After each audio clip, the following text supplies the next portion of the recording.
Hello everyone, welcome back to my YouTube channel. I hope कि आप सब लोग बहुत अच्छे होंगे। प्रीवियस पार्ट में हमने देखा था कि झू शैंगलिन ने हेवनली गार्ड्स को बहुत बुरी तरीके से इंजर्ड कर दिया था। कुछ गार्ड्स की मौत हो गई थी तो कुछ की हालत बहुत ज़्यादा ख़राब थी। दूसरी तरफ विंग, वांगजी और यिलिंग पैट्रियार्क तीनों वेन क्लैन में पहुंच गए थे। वांगजी को ऐसा डाउट था कि जो बड़ा सेक्ट डार्क कल्टिवेशन कर रहा है वो वेन क्लैन है। यिलिंग पैट्रियार्क ने भी इस बात को क्लियर किया कि वो वेन क्लैन ही है जो शैंगलिन के साथ बहुत अच्छे टर्म में है, और फिर वो लोग बहुत ज़्यादा मिस्टीरियस भी हैं। यिलिंग पैट्रियार्क को तो कोई देख नहीं सकता है, लेकिन विंग और वांगजी इस तरीके से वेन क्लैन में एंटर नहीं कर सकते हैं, खासकर वांगजी, क्योंकि उसे तो सब लोग पहचान लेंगे कि वो लैन क्लैन का सेकेंड प्रिंस है। विंग उसे देखकर कहता है, लॉन्सान, नाइटलेस सिटी में एंटर करने से पहले हमें अपना हुलिया बदलना पड़ेगा। अगर हम इस तरीके से गए तो पकड़े जाएंगे। एक इन में ठहर कर उन लोगों ने अपना हुलिया चेंज किया। वांगजी ने विंग से कहा कि वो लोग रात में नाइटलेस सिटी में एंटर करेंगे क्योंकि अंधेरे में उनके लिए आसानी होगी वहाँ एंटर करना, वो गार्ड की नज़रों से बच सकते हैं। दूसरी तरफ हेवन में अपने हेवनली गार्ड्स को इस तरीके से जख्मी देखकर झू शैंगलिन का दिमाग खराब हो रहा था।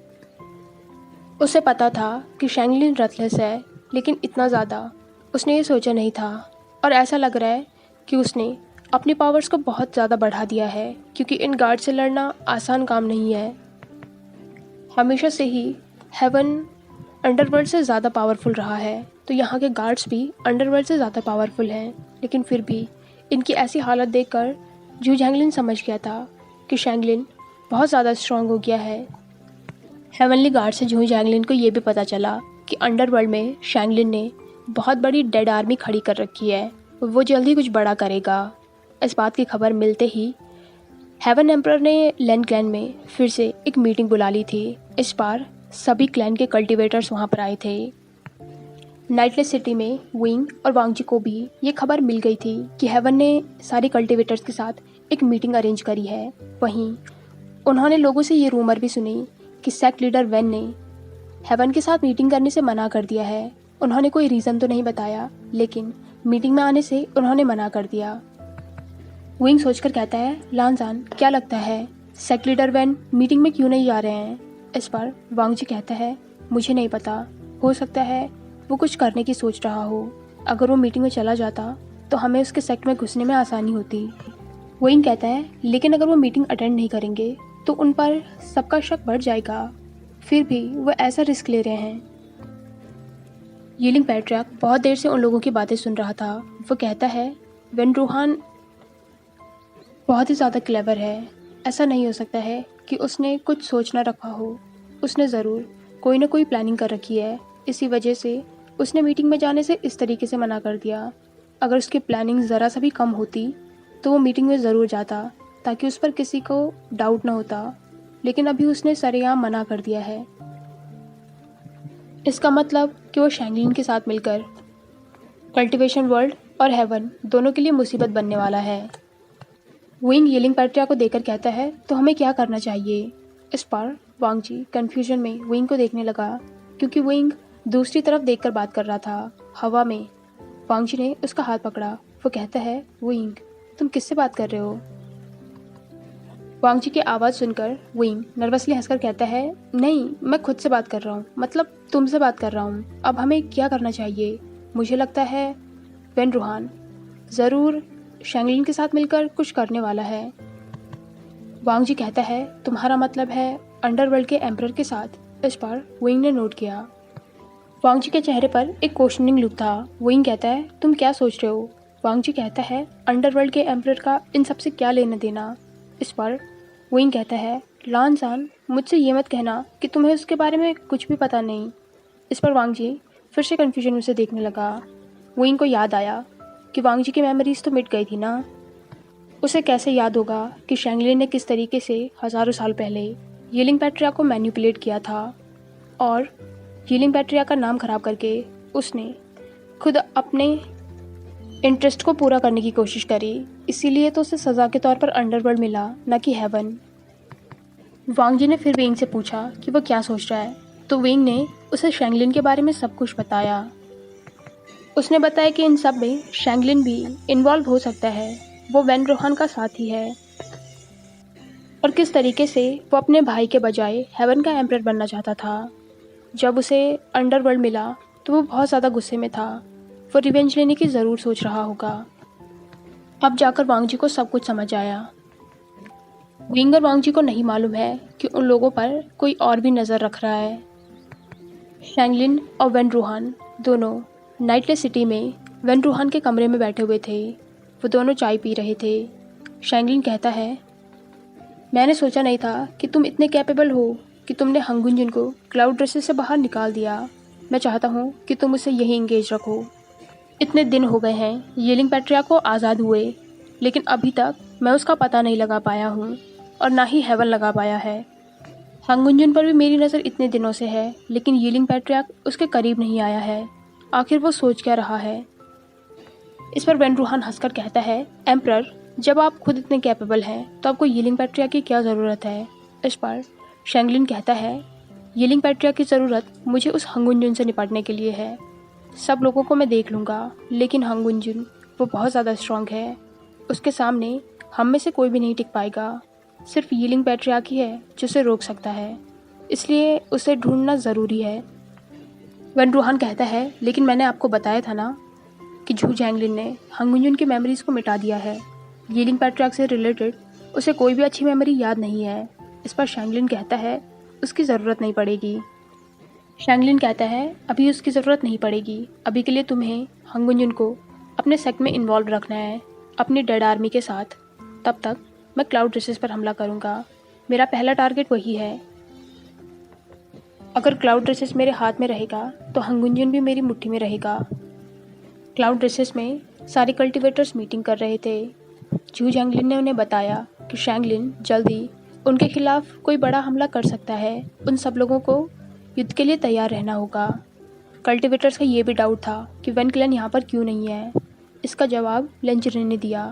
उसने कहा कि उनका मानना है कि जो सेक्ट डार्क कल्टिवेशन का इस्तेमाल कर रहा है वो वेन सेक्ट है, और अब वेन सेक्ट ने यहाँ पर आने से मना कर दिया है, तो उनका डाउट और भी ज़्यादा स्ट्रांग हो गया है। अगर शैंगलिन उनके खिलाफ किसी भी तरीके का वॉर करता है तो ज़रूर वेन सेक्ट उसकी मदद करेगा, इसलिए उन लोगों को हर चीज़ के लिए तैयार रहना पड़ेगा। साथ ही उसने ये भी बताया कि वांग जी वेन सेक्ट जा रखा है इस बारे में एक इन्वेस्टिगेशन करने। कुछ भी पता चलेगा तो वो इन्फॉर्म कर देगा। विंग, वांग जी और येलिंग पैट्रियार्क तीनों ने नाइटलेस सिटी में एंटर किया। विंग यहाँ पर पहली बार आया था तो उसे बहुत ही स्ट्रेंज फीलिंग आ रही थी। येलिंग पैट्रियार्क उसे देखकर कहता है, क्या हुआ, क्या तुम ठीक हो। इस पर विंग कहता है, लानजान, ये कौन सी जगह है, यहाँ पर बहुत ही अजीब सी फीलिंग आ रही है। वांग जी कहता है, मुझे यहाँ से डार्क कल्टिवेशन महसूस हो रही है। मेरा शक सही था। येलिंग पैट्रियार्क कहता है, इसमें शक करने वाली कौन सी बात है। मैंने तो पहले ही कहा था कि वेन क्लैन ही है जो शैंगलिन की मदद कर रहा है और डार्क कल्टिवेशन को प्रैक्टिस कर रहा है, बट सब लोग तो मेरे पीछे पड़े हुए हैं, किसी को कैसे खबर होगी। इस बात पर विंग ने अपनी आई रोल की। वो धीरे से कहता है, तुम अपना मुंह बंद रखोगे, तुम्हारी बातें सुन सुनकर मैं इरिटेट हो गया हूँ। वांग जी ने विंग को नोटिस किया लेकिन कुछ कहा नहीं। येलिंग पैट्रियार्क कहता है, मैं बहुत ज़्यादा बोर हो गया हूँ इस तरीके से घूमते घूमते, मुझे कब मेरी बॉडी मिलेगी। विंग कहता है, तुम्हारी बॉडी, ये मेरी बॉडी है, ये भूलो मत, और अगर मेरा बस चले ना तो मैं अभी तुम्हें अपनी बॉडी देने से मना कर सकता हूँ। येलिंग पैट्रियार्क कहता है, अब तुम्हारी बात कौन सुन रहा है, अब तो मैं तुमसे ये बॉडी लेकर ही रहूँगा, बस तुम्हारा बर्थडे आ जाए। विंग कहता है, मेरा 18th बर्थडे। वांग जी ने कहा, तुम्हारा बर्थडे। विंग कहता है, क्या क्या बर्थडे। वांग जी कहता है, तुम अपने बर्थडे के बारे में बात कर रहे हो, कब है तुम्हारा बर्थडे। विंग शाई करके कहता है, नेक्स्ट वीक है, लेकिन मुझे नहीं लगता कि मैं उसे चैन से मना पाऊँगा। जिस तरीके की सिचुएशन अभी बन रही है, मुझे लगता है वॉर होने वाली है। लानजान, हम क्या करेंगे। इस पर वांग जी कहता है, तुम चिंता मत करो, ऐसा कुछ भी नहीं होगा। हम वेन रूहान और शैंगलिन दोनों को रोक लेंगे। आई प्रॉमिस, तुम्हारा बर्थडे अच्छे से सेलिब्रेट करेंगे। विंग के चेहरे पर एक बड़ी सी स्माइल आ गई थी। वो वांग जी को बहुत ही प्यार से देख रहा था। तभी येलिंग पैट्रियार्क कहता है, ये प्यार करने का टाइम नहीं है। मुझे कुछ ठीक नहीं लग रहा है। बहुत देर से मुझे ऐसा महसूस हो रहा है कि कोई हमारा पीछा कर रहा है। लगता है कोई हमें स्टॉक कर रहा है। विंग ने उसकी तरफ देखकर आई रोल किए। उसे लग रहा है कि वो बकवास कर रहा है। वो लोग धीरे धीरे नाइटलेस सिटी में अंदर घुसते गए। वेन रूहान के महल तक वो लोग पहुंच गए थे। विंग कहता है, अब अंदर कैसे जाएं? यहाँ तो बहुत ज़्यादा सिक्योरिटी है। वांग जी और बीइंग दोनों अंदर जाने का रास्ता ढूंढने लग गए थे। तभी विंग कहता है, लानजान, क्या मेरी कोई ट्रिक काम कर सकती है यहाँ पर? इस बात पर यीलिंग पैट्रियार्क हंसने लगा तो विंग ने फ्रोन किया। वो कहता है, अब तुम क्यों हंस रहे हो? यीलिंग पैट्रियार्क ने कहा, बेवुशान, वो वेन रूहान है। वो सालों से डार्क कल्टीवेशन का इस्तेमाल कर रहा है। तुम्हें क्या लगता है कि तुम्हारी ये आलतू फालतू ट्रिक्स उस पर काम करेंगी? विंग उसे देखकर कहता है, अगर ऐसा है तो तुम कोई रास्ता क्यों नहीं बता देते? तुम बस सुबह से हमें फॉलो कर रहे हो और अपनी बातों से मेरा दिमाग खा रहे हो, मुझे इरिटेट कर रहे हो। वांग जी ने विंग को कंधों से पकड़ लिया। वो कहता है, विंग, क्या हुआ है? तुम किससे बात कर रहे हो? विंग मुंह बनाकर कहता है, लानजान, मैं बहुत ज़्यादा परेशान हो गया हूँ। हम यहाँ पर कर क्या रहे हैं? अब अंदर कैसे जाएं? उसने वांग जी के क्वेश्चन को इग्नोर किया। यीलिंग पैट्रियार्क कहता है, तुम्हें कहीं भी जाने की ज़रूरत नहीं है। मैं खुद अंदर जाऊँगा और पता लगाऊंगा कि अंदर क्या हो रहा है। विंग धीरे से कहता है, तुम्हारा दिमाग ख़राब हो गया है। अगर उन्होंने तुम्हें पहचान लिया तो? अगर उन्होंने तुम्हें वहीं कैद कर दिया तो? वैसे मैं चाहता हूँ कि तुम बाहर ना आओ, लेकिन अभी हमें तुम्हारी ज़रूरत है। यीलिंग पैट्रियार्क कहता है, मैं द ग्रेट यीलिंग लाउजा हूँ। डार्क कल्टीवेशन मेरी कोर का एक हिस्सा है। वेन रूहान सिर्फ उसे फॉलो करता है। वो मुझे नहीं हरा पाएगा। तुम्हें चिंता करने की ज़रूरत नहीं है। और उसके बाद वो अंदर चला गया। वांग जी, जो कि अंदर जाने ही वाला था, विंग ने उसका हाथ पकड़ लिया। वो कहता है, लानजान, मुझे लगता है हमें यहाँ वेट करना चाहिए। वांग जी कहता है, अगर वेट करेंगे तो फिर पता कैसे लगा पाएंगे कि वेन रूहान के मन में चल क्या रहा है और वो यहाँ कर क्या रहा है? इससे पहले कि विंग कोई जवाब दे पाता, उसने नोटिस किया कि वहाँ पर कुछ सैनिक आ गए हैं जिन्होंने विंग और वांग जी को चारों तरफ से घेर लिया है। विंग कहता है, अब हम बोर नहीं होंगे। यहाँ पर कुछ करने को आ गया है। वांग जी ने भी ये देखा। वो सैनिक उन लोगों पर हमला करने के लिए बिल्कुल तैयार थे। विंग कहता है, लानजान, अब लगता है छुपकर कुछ भी पता करने की ज़रूरत नहीं है। पहले इनसे लड़ना पड़ेगा। वांग जी ने इस बात पर नोट किया। तभी वहाँ पर वेन रूहान का बेटा वेन चाओ आ गया। वो वांग जी को देखकर कहता है, लान वांग जी, तुम्हारा यहाँ पर स्वागत है। तुम्हें कैसा लगा हमारा वेलकमिंग गिफ्ट? विंग वेन चाओ को देख रहा था। वांग जी ने विंग को देखकर कहा, वेन चाओ। विंग कहता है, ओह, तो ये वो नमूना है। इसके बारे में मैंने बहुत कुछ सुना है, लेकिन देखने का मौका आज ही मिला है। विंग वेन चाओ को देखकर हंसने लगा। वो कहता है, वेन चाओ, आप यहाँ के सेकंड प्रिंस हैं ना? एक्चुअली आपको कोई मिसअंडरस्टैंडिंग हो गई है। हम तो यहाँ पर सेक्ट लीडर वेन को मीटिंग का न्योता देने आए हैं। वो उन्होंने आने से मना कर दिया था ना, इसलिए वांग जी के अंकल ने हमें पर्सनली भेजा है। वेन चाओ विंग को देखकर कहता है, तुम कौन हो? इस पर विंग स्माइल करके कहता है, मैं वेवुशान हूँ, लान वांग जी का दोस्त। विंग की बात सुनकर वेन चाओ जोर जोर से हंसने लगा। वो कहता है, तो तुम यहाँ पर मेरे फादर को न्योता देने आए हो? वो विंग की तरफ मोकिंगली स्माइल कर रहा था। विंग शाई करके कहता है, मैंने सोचा ही था कि ये बहाना काम नहीं आएगा। वेन चाओ कहता है, तुम्हें चिंता करने की ज़रूरत नहीं है। फादर जल्दी ही लेंसक के लिए रवाना हो रहे हैं और हम यहाँ पर तुम्हारा स्वागत करेंगे। उसने अपने सैनिकों को इशारा किया और उन्होंने विंग और वांग जी पर हमला करना स्टार्ट कर दिया। वांग जी, जो पहले से ही तैयार था, उसे पता था कि वेन चाओ के साथ बात करना बेकार है। उसने उनके अटैक को ब्लॉक किया।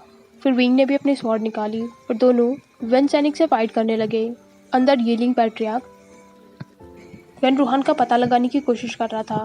वो जानने की कोशिश कर रहा था कि वेन रूहान के मन में क्या चल रहा है, उसने डार्क कल्टीवेशन में कितनी हद तक मास्टरी करी है और उसकी इंटेंशन क्या है, वो शैंगलिन से किस हद तक से जुड़ा हुआ है। बाहर विंग और वांग जी लगातार वेन सैनिक से फाइट किए जा रहे थे। वो सिर्फ 2 हैं, वो भी टीनेजर। वेन सोल्जर्स को देख के ये साफ साफ पता चल रहा था कि वो लोग पूरी तैयारी में हैं। विंग कहता है, लानजान, ये लोग पहले से ही पूरी तैयारी में थे। वांगजी ने इस बात पर नोट किया। हंगुंजुन के सामने वेन सैनिक कुछ भी नहीं थे। बहुत सारे वेन सैनिक को हंगुंजुन ने अकेले ही खत्म कर दिया था। वेन चाओ ये देखकर बहुत ज़्यादा इरिटेट हो रहा था। वैसे उसे पता था कि हंगुंजुन के सामने उसके सैनिक कुछ भी नहीं है, लेकिन विंग एग्जॉस्ट हो गया था। आखिर है तो वो एक मॉर्टल ही, उसके पास कल्टीवेटर के जैसे गोल्डन कोर भी नहीं है। तभी वेन चाओ ने अपने सैनिकों को रुकने को कहा। वो वांगजी को देखकर कहता है, लान वांगजी, तुम सच में इनक्रेडिबल हो, जैसा सुना था बिल्कुल वैसे ही। लेकिन तुम लोग यहाँ से बाहर नहीं निकल पाओगे। तुम लोगों को क्या लग रहा है कि तुम यहाँ अपनी मर्जी से आए हो? ऐसा बिल्कुल भी नहीं है। तुम लोगों को यहाँ पर लाया गया है। ये हमारा ट्रैप था ताकि तुम क्लाउड रेसेस से बाहर निकलो। मैं ये इंश्योर करूँगा कि तुम यहाँ से ज़िंदा लौट कर ना जाओ, लेकिन अगर तुम चले भी गए तब भी क्लाउड रेसेस वैसा नहीं रहेगा जैसा तुम उसे छोड़कर आए थे। ये सुनकर वांगजी बिल्कुल शॉक हो गया था। विंग ने भी उसे देखा। वांगजी कहता है, क्या मतलब है तुम्हारा? इस पर वेन चाओ ज़ोर ज़ोर से हंसने लगा। वांगजी का जवाब देने के बजाय उसने एक विसल प्ले की और कुछ ही सेकंड में वहाँ पर डेड आर्मी आने लगी। विंग तो ये देखकर बहुत ज़्यादा शॉक हो गया था। वो कहता है, लानजान, ये तो डेड आर्मीज़ हैं, पपेट्स। वांगजी ने विंग को देखा जो बहुत ज़्यादा एग्जॉस्ट हो गया था उन सोल्जर से लड़ते लड़ते। उसने विंग का हाथ पकड़कर उसे अपने पीछे किया। वो कहता है, विंग, तुम कुछ मत करना, तुम बहुत ज़्यादा थक रखे हो, इन्हें मैं देख लूँगा। लेकिन पपेट्स की आर्मी इतनी बड़ी थी कि उन्हें देखकर विंग का सिर चकराने लग गया था। वो वांगजी का हाथ टाइटली पकड़कर कहता है, तुम अकेले क्या करोगे? तभी वांगजी ने अपने ग्यूजिन को समन किया और वो डेड आर्मी से फाइट करने लगा। विंग बस चुपचाप खड़े खड़े उन लोगों को देख रहा था। उसके लिए ये नया एक्सपीरियंस है। आज से पहले उसने कभी भी वॉर जैसी सिचुएशन नहीं देखी है। वांगजी ने भी नहीं देखी है, लेकिन फिर भी वांगजी के पास अब हंगुंजुन की मेमोरी से उसकी पावर है। वांगजी लड़ सकता है, लेकिन विंग नहीं। विंग इधर उधर देख रहा था। आखिर ये येलिंग पैट्रिया कहाँ रह गया?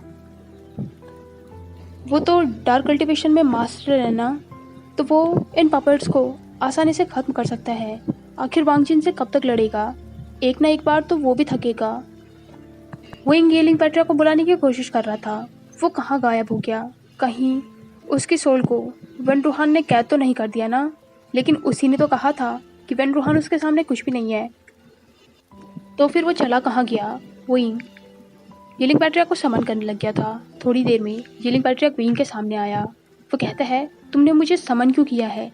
विंग कहता है, तुम कहाँ चले गए थे? येलिंग पैट्रिया कहता है, जितना आसान मैंने सोचा था ये इतना आसान नहीं है। वेन रूहान ने पूरी तैयारी कर रखी है। उसने लाखों की संख्या में डेड आर्मी खड़ी कर रखी हैं और हम यहाँ पर हैं जो हम इस तरीके से लड़ रहे हैं। ये सब कुछ उसका एक ट्रैप था, हंगुंजुन को क्लाउड रेसेस से बाहर निकालने का। अभी क्लाउड रेसेस खतरे में है। ज़रूर शैंगलिन वहाँ हमला करेगा। विंग पैनिक होकर कहता है, तो हमें क्या करना चाहिए? यहाँ देखो, ये इतनी बड़ी सेना है, इससे कैसे लड़ेंगे? येलिंग पैट्रिया उसे देखकर कहता है, तुम यहाँ पर खड़े क्यों हो? लान वांगजी के साथ साथ तुम्हें भी उन पपेट से फाइट करनी चाहिए। हाय एवरीवन, आई होप कि आपको ये पार्ट पसंद आया हो। अगर आपको ये वीडियो पसंद आई हो तो इसे लाइक, कमेंट, शेयर और चैनल को पक्का से सब्सक्राइब कीजिए। थैंक